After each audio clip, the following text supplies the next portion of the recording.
Hello students and welcome back again. And in this video lecture, we are going to discuss about the remaining disease. What we have completed yet, we have discussed all the bacterial disease, all the viral disease. Then I have sent you the lectures of protozoal disease. In protozoal disease, you have discussed about Plasmodium.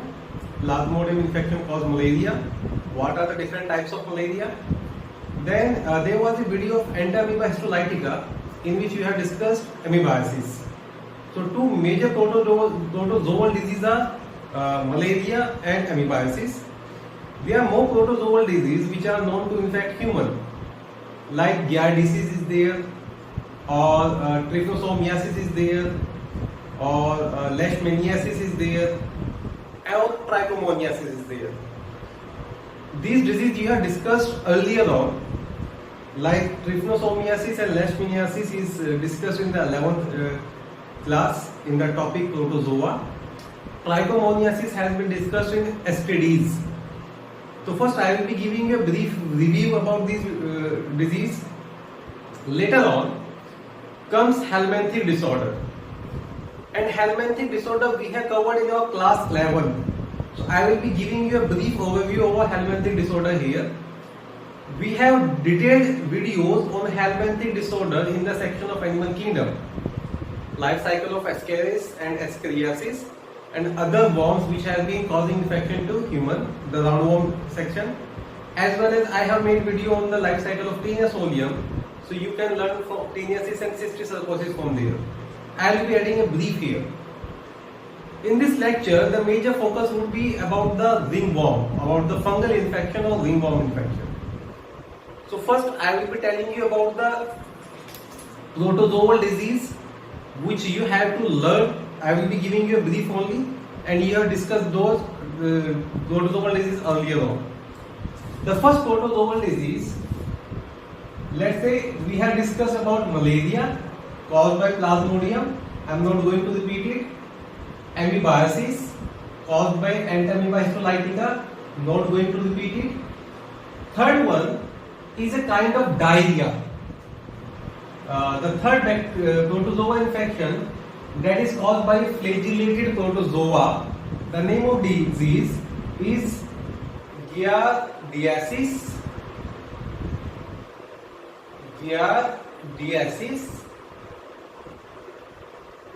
Or the giardiasis, it is commonly known as giardiasis, is also commonly known as diarrhea.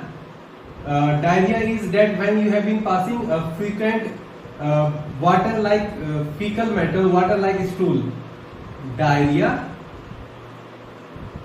The causative agent of giardiasis is a flagellated protozoan. The name is Giardia intestinalis. The name is Giardia intestinalis. Why this disease is discussed? A question is asked, which of the following is a protozoally transmitted disease? So at least you should remember the names of protozoally transmitted disease, the first one. Second, this was the first protozoal disease which was being discovered in the year 1691. Dr. Leeuwenhoek, he actually isolated that protozoa from the fecal matter of a patient. So first protozoal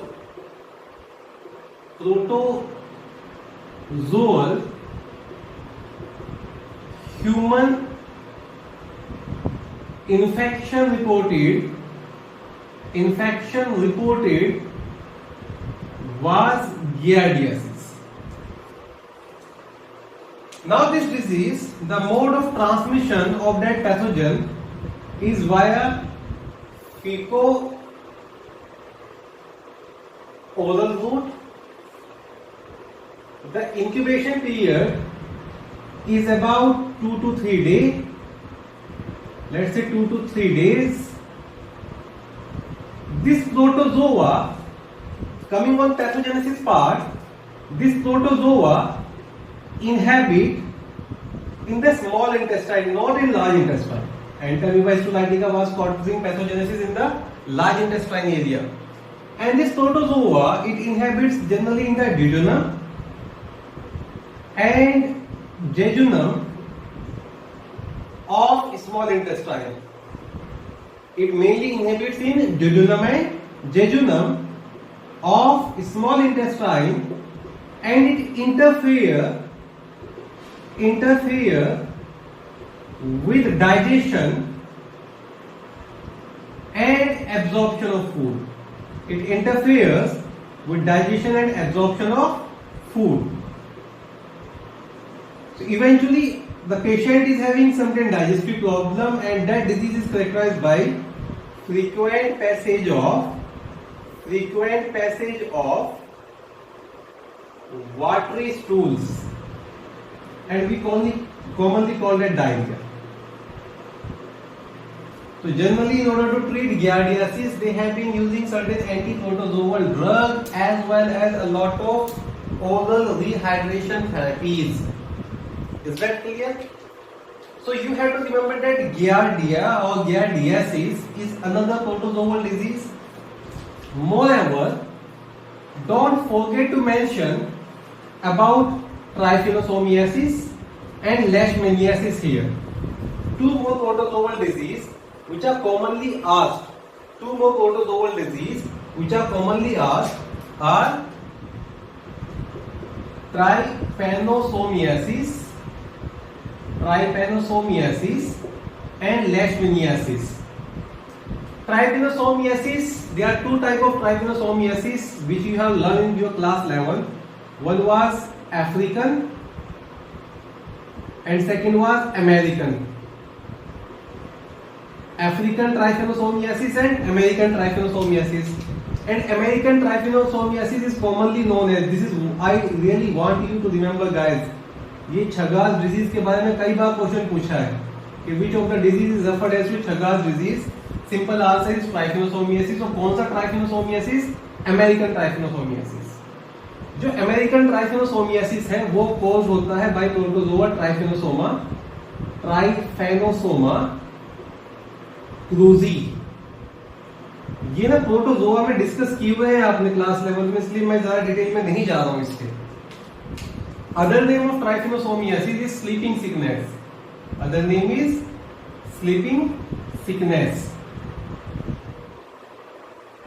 Then African trypanosomiasis, अगर मैं बताऊं इसका कि भाई ये दो अलग अलग तरह की होती है. एक पढ़ते हो आप गैम्बियन और एक होता है Rhodesian. Gambian trypanosomiasis and Rhodesian trypanosomiasis. जो गैम्बियन ट्राइफिनोसोमियासिस है that is caused by trypanosoma gambiense, and Rhodesian trypanosomiasis trypanosoma rhodesiense. वो आराम से आप बता देंगे. I am not going in detail. Yes, the question which has been asked, who causes trypanosomiasis? African trypanosomiasis is caused due to the bite of CC fly. Bite of CC fly is the major causative agent of African trypanosomiasis, and American trypanosomiasis is caused by kissing bugs. Bite of these kissing bugs used to lay their fecal matter on the food, for contaminated food and water, result in the American trypanosomiasis. The causative agent is Trypanosoma cruzi, that is more common in Brazil. चलो ये तो नहीं पूछता है आपसे.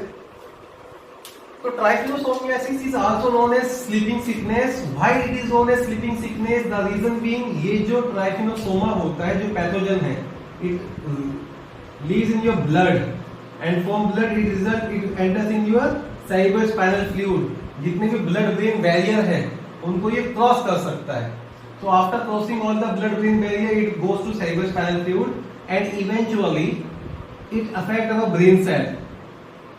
The result of its infection, it results in lethargy. Lethargy is a kind of patient is being very lazy, बड़ी थकान रहती है, and अनकॉन्शियसनेस,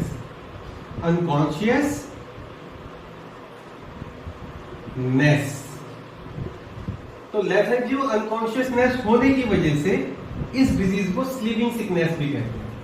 लेथर्जी और अनकॉन्शियसनेस होने की वजह से इस डिजीज को स्लीपिंग सिकनेस भी कह देते हैं।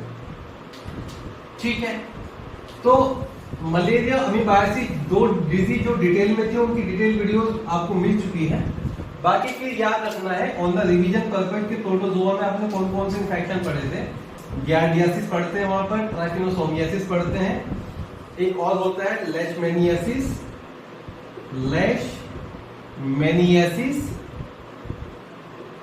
लेशमेनियासिस का दूसरा नाम होता है काला आजर, और इसको बोलते हैं दम फीवर।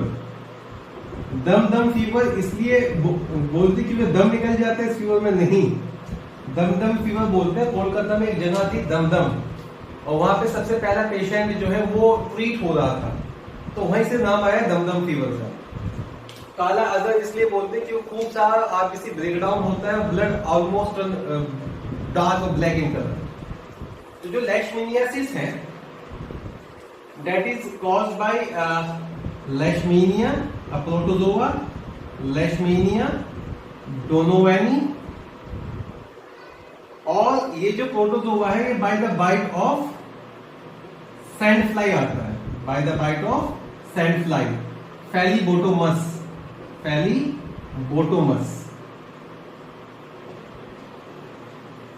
ठीक है बेटा, लेशमेनियासिस में एनलार्जमेंट ऑफ स्प्लीन बहुत कॉमन है। लेशमेनियासिस में enlargement of spleen is quite common. तो fever, dark colour urine, dark colour blood के साथ there would be enlargement of spleen there. So trypanosomiasis, leishmaniasis, एक और डिजीज जो आपने सेक्सुअली ट्रांसमिटेड डिजीज में पढ़ा है उसको बोलते हैं ट्राइकोमोनियासिस। दूसरा नाम था इसका वेजेनिआइटिस, और इसी को बोलते हैं लिकोरिया,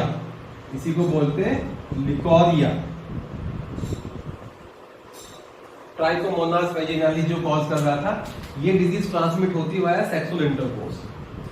तो प्रोटोजोअल डिजीज में मलेरिया और अमीबाइसिस के साथ साथ आपको कुछ डिजीज के नाम और याद रखने हैं, जस्ट फॉर योर नॉलेज कि ये भी प्रोटोजोअल इन्फेक्शंस हैं जो आपने अर्लियर टॉपिक्स में पढ़ लिए हैं, और ये कैसे कैसे ट्रांसमिट होते हैं। ठीक है, that was not the part of our video actually, that our video was mainly focused on ringworm. Still I will be making a section of Hellring infection first, then I will be moving to ringworms. फिर जो next infectious agent आता है बेटा वो होता है worm.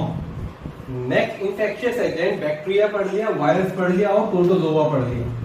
अगला जो इंफेक्शियस एजेंट है दैट इज वर्म, और वर्म की दो इंफेक्शियस डिजीज अपने टेक्स्ट बुक में भी है, दो राउंड वर्म की इंफेक्शियस डिजीज अपने टेक्स्ट बुक में भी है। तो let me tell you about worm infection. और वर्म इन्फेक्शन में देखो हम ना 3 इन्फेक्शन पढ़ेंगे। पहला इन्फेक्शन पढ़ेंगे हम फ्लैट वर्म का, फिर खूब सारे इन्फेक्शन होते हैं ह्यूमन में राउंड वर्म के। ये जो दोनों है ये हेलमिंथ है, और फिर कॉमन डिजीज का नाम पढ़ेंगे जिसको बोलते हैं रिंगवर्म।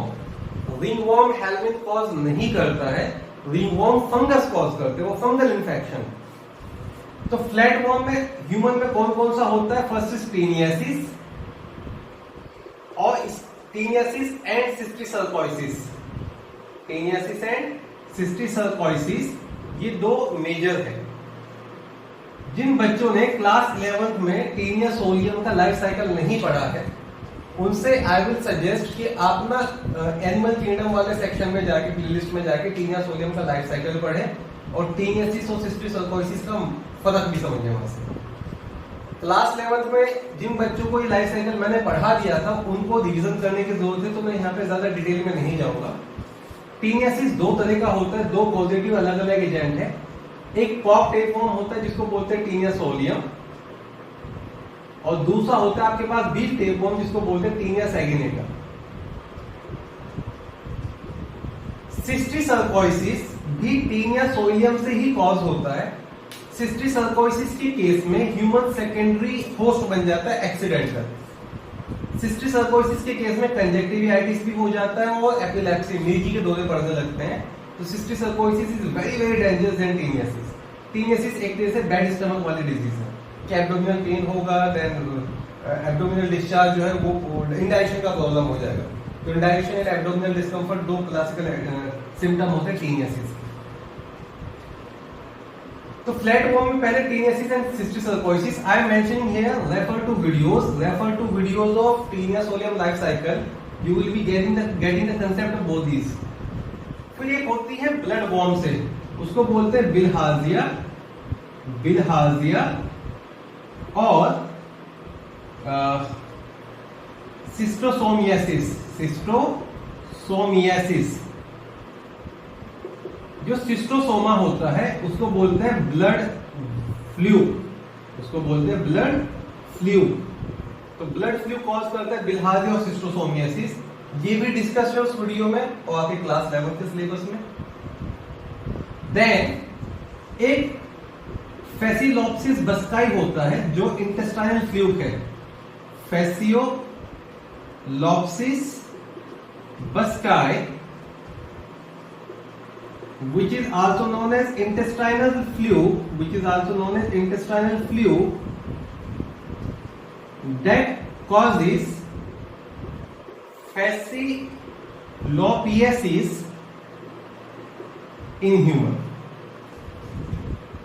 ठीक है, इसका भी जिक्र है in the classification of tapeworm, in the classification of platyhelminthes में इनका भी जिक्र होगा।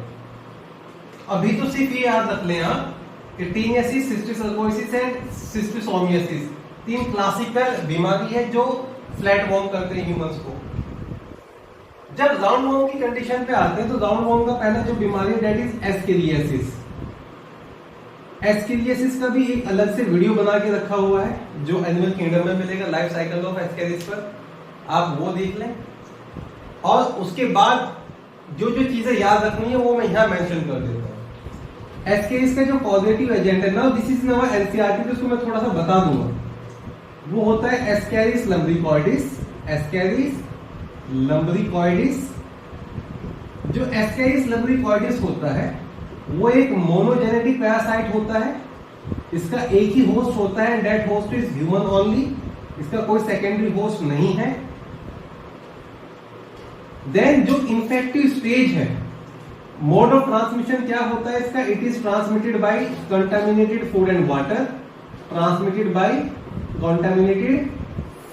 वाटर। इसका जो इन्फेक्टिव स्टेज होता है वो second juvenile form of larva होता है। Infective stage is second juvenile larva, which larva is there, red DT-form larva. This is all discussed in your class 11 syllabus as well. ये सारी बीमारी आपको कब पढ़ाई हुई है मैंने, इसलिए मैं डिटेल में नहीं जा रहा हूँ। और जिन बच्चों का टॉपिक छूटा हुआ है वो बच्चे एनिमल किंगडम के वीडियोस रेफर कर सकते हैं। In case of ascaris life cycle there 4 moulting, जो सवाल पूछे जाते हैं 4 माउल्टिंग होती है। पहली माउल्ट होती है सोइल में, सेकेंड और थर्ड माउल्ट होती है एल्वोलाई ऑफ लंग्स में ऑफ ह्यूमन, और जो फाइनल माउल्ट होती है जिससे एडल्ट एस्केरिस बन जाएगा, the fourth mould, it occur in the intestine of human. Fourth mould it occur in the intestine of human. जो सिम्टम्स होते हैं, symptoms of ascariasis, it start with internal bleeding. Symptom of ascariasis starts with internal bleeding. Second case, आपके पास जो blood cells है वो आपको fever आ जाएगा, आपकी ब्लड सेल कम हो जाएंगी, एनीमिया, आपको मस्कुलर पेन होना शुरू हो जाएगा। और last but not the least, जो कैरेक्टरिस्टिक सिम्टम होता है that is the blockage of intestinal passage. The characteristic symptom is the blockage of intestinal passage, जो आपको याद रखना है, blockage of intestinal passage.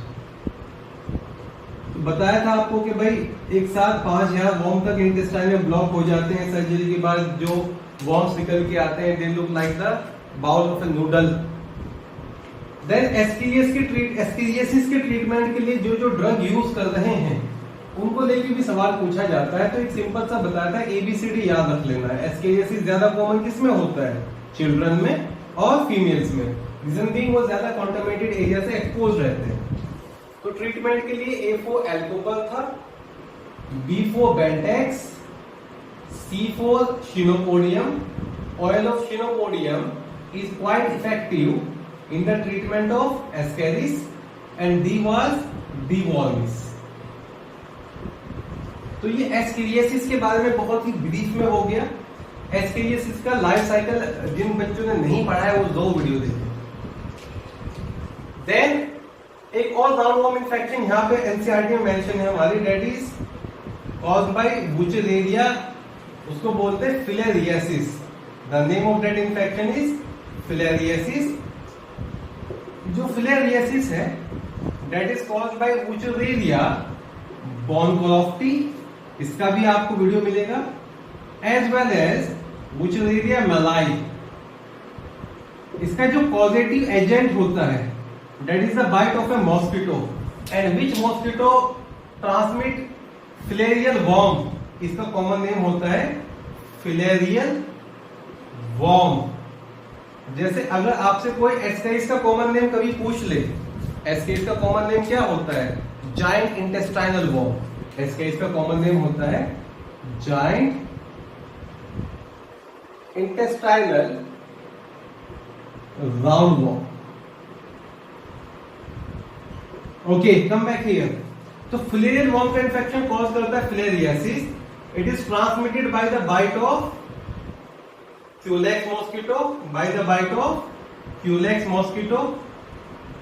One of the reason I was not uploading video was कि भाई आप प्रोटोजोआ के video देख रहे होंगे और ये हेलमिंथ के वीडियो भी देख रहे होंगे। ओके, इसका जो इन्फेक्टिव स्टेज होता है ह्यूमन को, इसका जो लार्वा था वो माइक्रोफिलेरिया लार्वा होता है।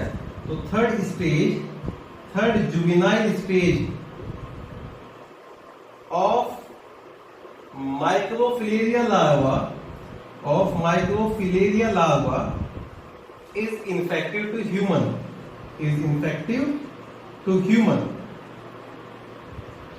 देन आप ये भी याद रख लेंगे, ये जो माइक्रोफिलेरिया लार्वा होता है, it is well known to show nocturnal periodicity. This larva shows nocturnal periodicity. और नॉक्टर्नल पीरियोडिसिटी का मतलब ये होता है कि नाइट के टाइम पर ये सुपरफिशियल ब्लड वेसल में आ जाता है, ताकि इसको शक करके लिया जा सके, ताकि जो क्यूलेक्स मॉस्किटो उसको पिकअप कर सके। मेनली जो ये लार्वा है ये आपके लिम्फ नोड में जाके मल्टीप्लाई करना शुरू कर देता है, लिम्फ नोड को ब्लॉक कर देता है, जिस कंडीशन को बोलते हैं लिम्फोडेमा। तो आपके लिम्फ नोड ब्लॉक होने की वजह से जो भी नियर बाय टिश्यू है वो डैमेज हो जाते हैं और पर्टिकुलर इन्फेक्टेड पार्ट स्वेल करना शुरू कर देता है। Part of your legs are commonly infected, part of groin are commonly infected. तो स्वेलिंग ऑफ लेग्स हो जाते हैं, जिसके लिए इसका नाम रखा है हमने एलिफेंटियासिस। एलिफेंट लाइक लेग और एलिफेंट लाइक फुट हो जाता है। ठीक है, तो मैं थोड़े सिम्टम लिख देता हूँ यहाँ पे कि भाई क्या क्या सिम्टम करता है। जो बीमारी होगी वो शुरू होगी फीवर एंड चिल से। Then after fever and chills, जैसे जैसे ये लिम्फोइड ऑर्गन और लिम्फ नोड के अंदर, लिम्फ ग्लैंड के अंदर मल्टीप्लाई कर रहा है, तो उनको ब्लॉक करना शुरू कर देता है। तो सिम्टम्स ऑफ फिलेरियासिस, सिम्टम्स। अच्छा, इसमें फोटोफोबिया बहुत कॉमन है, तो जिनको भी फिलेरियासिस होगा वो ज्यादा डार्क एरिया में ही रहना पसंद करते हैं। ठीक है, it start with fever and chills. Then as I told you, photophobia is quite common in this infection. This multiply in lymph gland and lymphoid organ, और मल्टीप्लाई करके उनको ब्लॉक कर देता है। मल्टीप्लाई करके उनके अंदर अपना पॉपुलेशन बढ़ाएगा, उनको ब्लॉक कर देगा। और जो ब्लॉक लिम्फोइड ऑर्गन है इसको बोलते हैं लिम्फोडेमा। This condition is known as lymphodema. अब जो lymphodema है that result in the swelling of legs and foot. तो जनरली इस कंडीशन को बोलते हैं एलिफेंटियासिस. साथ में external genitalia, mammary gland, groin area they are also affected. Commonly affected area कौन से एरिया के जो लिम्फ नोड है वो अफेक्ट होते हैं? Commonly affected area is groin region, external genitalia including scrotum, external genitalia including scrotum, as well as what I was telling you, the breast region. तो भाई लिम्फ नोड के block होने की वजह से लिम्फ गटर होना शुरू हो जाता है, नियर बाई टिश्यू डैमेज हो जाते हैं, वहां पे खूब सारा ओडिमा हो जाता है जिसको बोलते हैं लिम्फोडेमा. ठीक है, तो ओडिमा की वजह से फ्लूइड इकट्ठा हो गया तो जो भी पर्टिकुलर अफेक्टेड ऑर्गन है वो स्वेल करना शुरू कर. तो ये बच्चे हो गए फिलेरियासिस के बारे में. देन अगर आप एस्काई का लाइफ साइकिल वाला वीडियो देखोगे उसमें मैंने बहुत सारे राउंड वॉर्म इन्फेक्शन इंक्लूड किए हैं, जैसे एंसाइलोस्टोमियासिस जो हुक वॉर्म इन्फेक्शन होता है जो सबसे ज्यादा डेंजरस है. वो आपकी जो बेयर स्किन आप कहीं जाते हो तो फूड से जो है आपके पैरों की स्किन को बोल करके ब्लड में आ जाता है, उससे एनीमिया हो जाता है, आपको फिजिकल एंड मेंटल रिटार्डनेस भी हो जाती है. देन सबसे कॉमन होता है एंटेरोबायस जिससे एनल इचिंग होती है, उसकी फीमेल मेनली इन्फेक्टिव रहती है, फीमेल ही एग ले करती प्री एनल रीजन में. देन ट्राइशिनेला स्पाइरल्स का कंडीशन पढ़ाया होगा, ट्राइक्यूरिस का कंडीशन पढ़ाया होगा, ड्रैकेंकुलस मेडिनेंसिस का कंडीशन पढ़ाया होगा. Last but not the least loa worm which is eye worm वो पढ़ा है जो टैबनस फ्लाई से आता है. ड्रैकेंकुलस मेडिनेंसिस साइक्लोप्स करता है तो वो भी डाइजेनेटिक है, इधर बुचेरिया डाइजेनेटिक है. So please refer to the life cycle of Ascaris for roundworm infection. Refer to the life cycle of Taenia solium for flatworm infection. ये तो हो गया worm infections के बारे में. अब we are going to learn about ringworm, the actual topic which I really want to cover in this video. It was ringworm here. Fungal infections to be very exact. So last type of infection which we are going to discuss is fungal infections.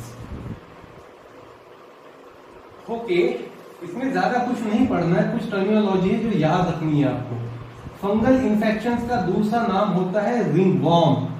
भले warm लगाओ पर ये helminthic infection नहीं होता है, तो anti helminthic drug से आप इसको ठीक नहीं करेंगे, इसको आप एंटी फंगल ड्रग से ठीक करेंगे. और रिंगवॉर्म का ही कॉमन नेम होता है टीनिया. जो टीनिया है that is the common name of ringworm. The spelling is TINEA actually. Spelling is TINEA. Tinea ना आपने कई जगह पढ़ा है. अभी एक टीनिया सोलियम पढ़ रहा था मैं आपको, वो टीनिया सोलियम जो है वो एक फ्लैटवर्म का नाम है. Taenia is a genus there. फिर आपने टीनिया कोलाई पढ़ा था. In your large intestine three muscular folds are there. Taenia coli was the arrangement of muscle. और जो ये वाला टीनिया है TINEA that is the other name of ringworm. तो जो रिंगवॉर्म हो जाते हैं उनको कॉमनली टीनिया कहते हैं, किसी जीनस का नाम नहीं. तो फंगल की स्टडी को आप क्या बोलते हो बेटा? Mycology. The study of fungus is known as mycology. तो जो फंगल के इन्फेक्शन से होता है, अगर पूरा फंगस आपको इन्फेक्ट कर गया तो उसको माइकोसिस कहते हैं.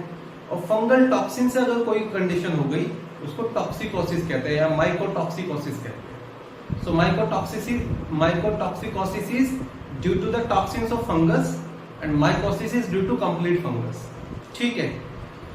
नेक्स्ट, तो हमें ना कुछ जीनस के नाम याद रखने हैं. पहले तो ये कि पॉजिटिव एजेंट क्या है. There are 3 genus which are well known to infect human. अच्छा, जब आप रिंगवॉर्म की बात करेंगे तो आप ना सिंपली याद रखना दाद खाज खुजली जो हम पढ़ते हैं that is ringworm. Right. First is trichophyton. Second is epidermophyton. And third is microsporum. These are 3 common genera of fungi or fungi or fungus which are infecting human.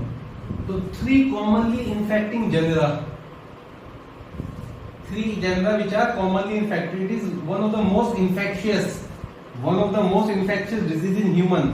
हमने पढ़ा ना जैसे common cold one of the most infectious पढ़ा था, ऐसे one of the most infectious होता है ringworm. अगर मुझे क्यों होगा रिंगवॉर्म का? अगर किसी को रिंगवॉर्म है और आप उसका ना यूज आर्टिकल यूज करना शुरू कर देते हैं, उसका टॉवल यूज कर लें, उससे हैंड शेक कर लें, उसका पेन यूज कर लें, आपको भी रिंगवॉर्म हो सकता है. और मेनली जो फंगस होता है सॉइल बोर्न होता है, तो मोड ऑफ ट्रांसमिशन में मेंशन कर दूंगा. तो commonly infecting genera are, first was Trichophyton, second is Epidermophyton, and third is Microsporum. Mode of transmission for fungal infection is either by infected soil or by fomite method. Fomite method में आप लिख लेंगे use article, mainly use com, use towel, वो बहुत common होता है. Use towel होता है घर में, एक बार एक ही टावल से कई सारे लोग शावर में यूज करना शुरू कर देते हैं कि मल्टीपल टावल्स कहां से लेके आए, 12 मेंबर है फैमिली में, चलो 2-3 यूज कर लेंगे.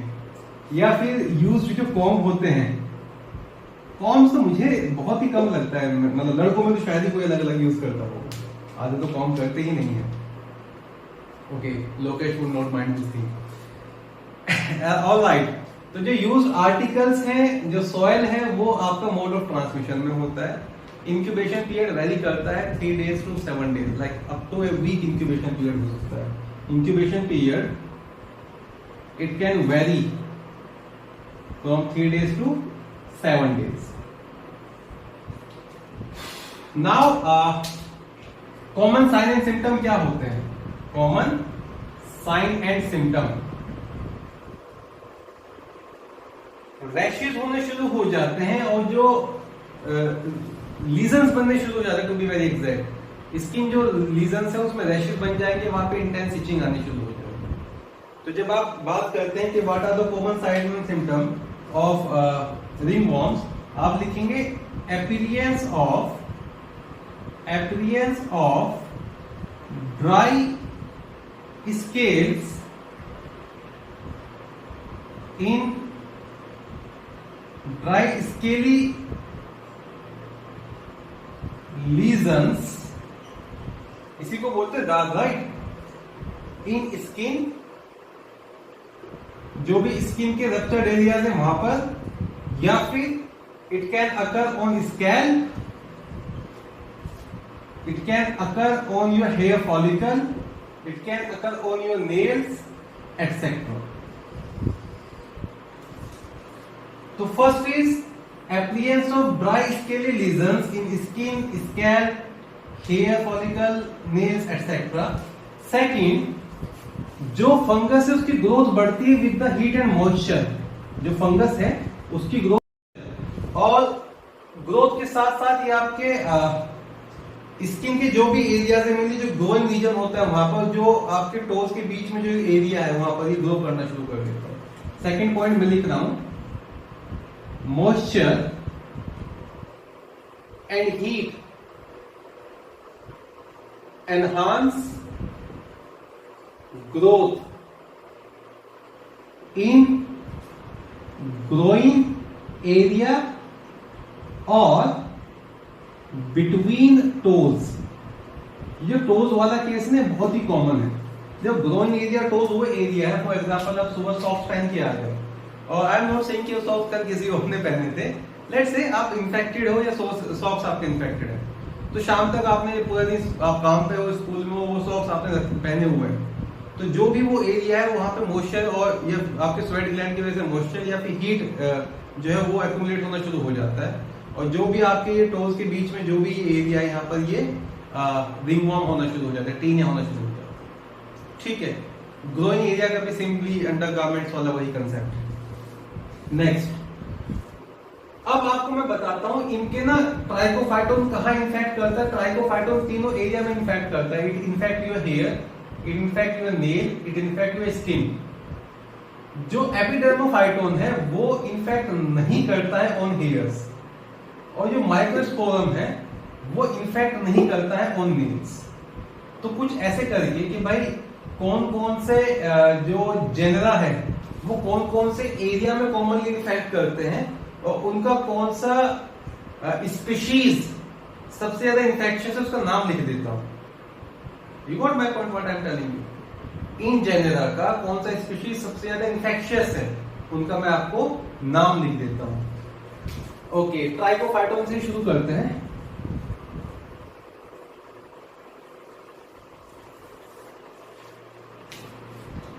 Just a minute.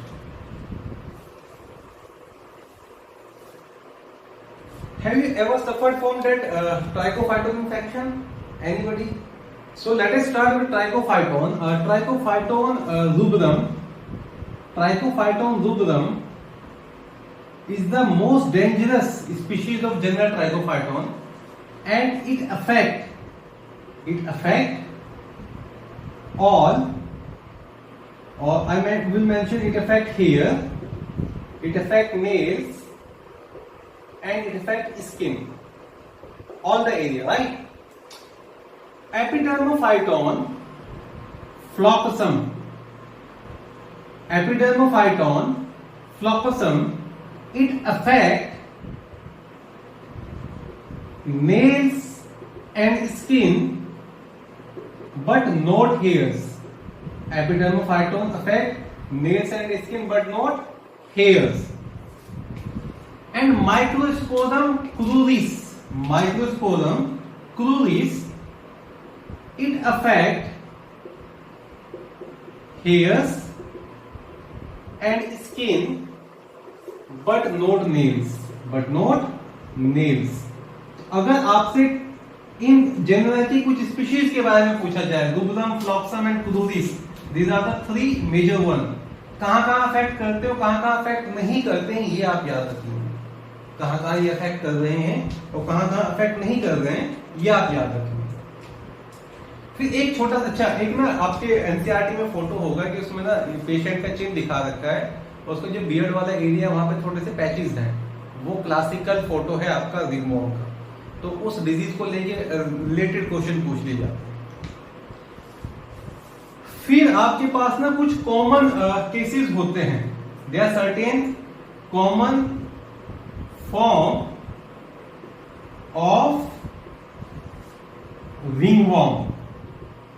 जहां आपको रिंगवॉर्म हो जाए उसको वैसा ही नाम दे देते हैं, जहां आपको रिंगवॉर्म हो जाए उसको वैसा ही नाम दे देते हैं। जैसे एक होता है एथलीट फुट, अगर आपको आपके एंकल रीजन पर मेनली हो जाए, उस रिंगवॉर्म का नाम होता है टीनिया पैडिस। उस रिंगवॉर्म का कॉमन नेम होता है टीनिया पैडिस, वो जीनस का नाम नहीं है। That is commonly known as tinea pedis. It's a name of a ringworm, a condition. तो tinea pedis is commonly known as athlete foot. Then आप याद रखेंगे एक होता है tinea barbae. Barbe is on the beard area of mouth. It occurs in bread क्यों लिख रहा हूं मैं यहां पर, beard region of face. Is that clear? Then comes एक ग्रोइंग रीजन में होता है, जो आपका ग्रोइंग एरिया है, वहां पे जो इंफेक्शन होता है उसका कॉमन नेम होता है tinea cruris.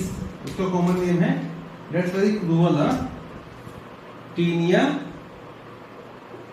Cruris, that is in the groin area. फिर एक आपके स्कैल्प पे होता है, उसको क्या नाम देंगे, ये again I repeat, common name of ringworm है, कॉमन नेम ऑफ दाद है इनको, हाँ चलो ठीक है। फिर अगर आपकी स्कैल्प पे हो गया है तो scalp is like your cap, उसको बोलते हैं टीनिया कैपिटियाइटिस। तो जो रिंगवॉर्म है, डार्क हार्ट खुजली, वो आपका सिम्टम होते हैं उसके कि आपको appearance of dry lesions on skin आ जाएगा, इंटेंस इचिंग भी आती है, it is also followed by intense itching, और मॉइस्चर वगैरह में वो ग्लो करना शुरू कर देता है। Last but not the least, कैसे आप इसको ट्रीट करते हैं। आपके पास एक टैबलेट आती है for the treatment of tinea pedis, there is a very common tablet, बताऊं वो? यस, ठीक है। टोलनेफ्टेट tablet टोलनेफ्टेट is commonly used for the treatment of tinea pedis। और जो एथलीट फुट होता है, जब अगर आपके एंकल वगैरह पे हो गया तो वहां पे आपको उसके लिए जो टोलनेफ्टेट है वो दोनों फॉर्म में आता है, आपका ओरल के लिए भी आता है और टैबलेट में भी आता है, मतलब आप क्रीम भी लगा सकते हैं, टोलनेफ्टेट साल्ट की और टैबलेट भी होता है। Moreover,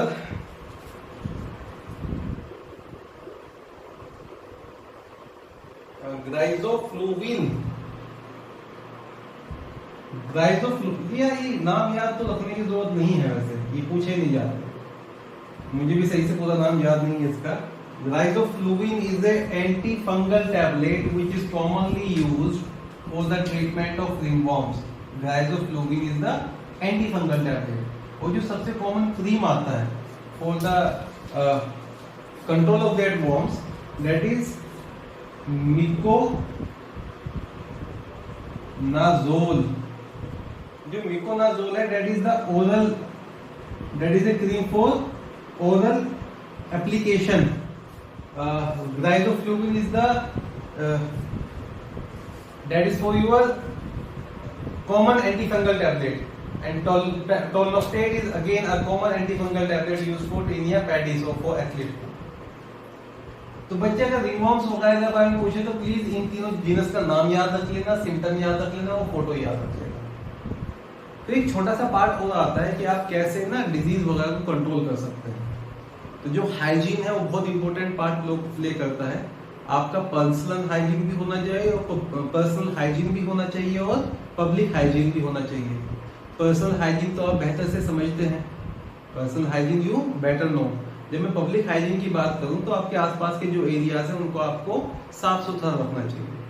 आजकल जैसे हमारे पास एक डेडली वायरस इन्फेक्शन है तो हमें कहा जाता है कि आप all the time personal hygiene में खुद को सैनिटाइज करें और पब्लिक हाइजीन में आपके आसपास के जो एरियाज हैं उनको सैनिटाइज करके रखें।